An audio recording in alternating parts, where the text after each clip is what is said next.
Ringkasan buku Jejak Langkah karya Pramudia Anantatur. Bab 1. Akhirnya bumi Betawi terhampar di bawah kaki Minke. Tak ada yang menjemput, tak perlu. Bawaan Minke tidak banyak, hanya koper tua, tas, dan sebuah lukisan wanita dalam sampul beledu merah anggur. Dengan tram, Minke sampai di stasiun Gambir. Ia lanjutkan perjalanan menggunakan delman menuju tujuan. Dalam sakunya tersimpan rapi 2 lembar kertas pokok, ijazah sekolah, dan surat panggilan dari sekolah dokter. Pesuruh sekolah menurunkan barang-barang Minke. Kedatangan Minke yang terlambat untuk memulai ajaran baru diprotes. Hanya karena nilai baik dalam ijazah Minke yang membuat keterlambatannya dimaafkan. Perasaan Minke mulai tidak enak. Belum lagi mulai belajar, sudah hendak dikeping-keping. Lebih lagi tata tertib yang harus dipatuhi Minke.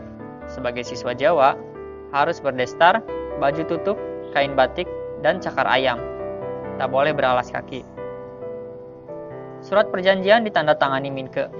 Minke akan menerima tunjangan bulanan dari Gubermen 10 gulden setiap bulan, termasuk biaya asrama, dan akan menerima dan melakukan dinas Gubermen sama lamanya dengan masa sekolah, entah di laut, entah di darat.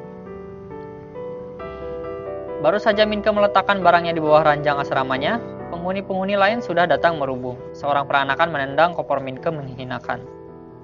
Tak rela harga dirinya dipermainkan, Minke memilih berkelahi. Tapi tak lama ia roboh. Orang-orang telah memegangi kakinya. Sekejap, Minke telah selesai ditelanjangi, dilepaskan ke tengah ruangan untuk ditertawai. Sudah keterlaluan. Maka Minke menerbangkan kakinya ke atas menghantam rahang si peranakan Eropa yang menanggalkan 2 buah gigi. Yang lain tak maju. Memang mereka hanya ingin mempermainkan. Minke mengutuk kebiadaban mereka. Di hadapan orang kampung dan nenek moyang, mereka merasa lebih beradab. Menurut Minke tidak. Mereka pada tersenyum ramah, menyesali perpeloncoan kasar yang keterlaluan. Semua reda, maka Minke berbaik. Memohon maaf karena mengambil 2 gigi. Mereka tertawa. Barang-barang mulai Minke masukkan ke dalam lemari, dan mereka masih juga merubungi. Tanpa diketahui Minke, salah satu mereka telah membuka lukisan yang ia bawa. Bunga akhir abad, analis. Lukisan itu kemudian terus berpindah tangan. Melihat lukisan itu terjamah tanpa seizinnya, Minke mencabut belati pemberian dasam dari sarungnya. Akhirnya lukisan itu dikembalikan pada tempatnya oleh seorang siswa berperawakan kecil kurus bernama Parto Tenojo yang kemudian jadi sekutu Minke. Parto Tenojo mengenali wanita di lukisan itu. Ia sempat mengikuti pemberitaannya. Saat berada di ruang makan bersama Parto, pesuruh sekolah memberitahu Minke bahwa ia kedapatan tamu. Di ruang tamu, Minke menemui kenalannya di kapal barang setahun yang lalu, Terhad, wartawan dan lokomotif Semarang. Ketika berbincang bersamanya, Tuatur datang dan ikut menemui. Ia bilang ia bangga punya siswa yang bisa menulis, namun ia mengingatkan Minke untuk fokus belajar dan mengejar ketertinggalannya.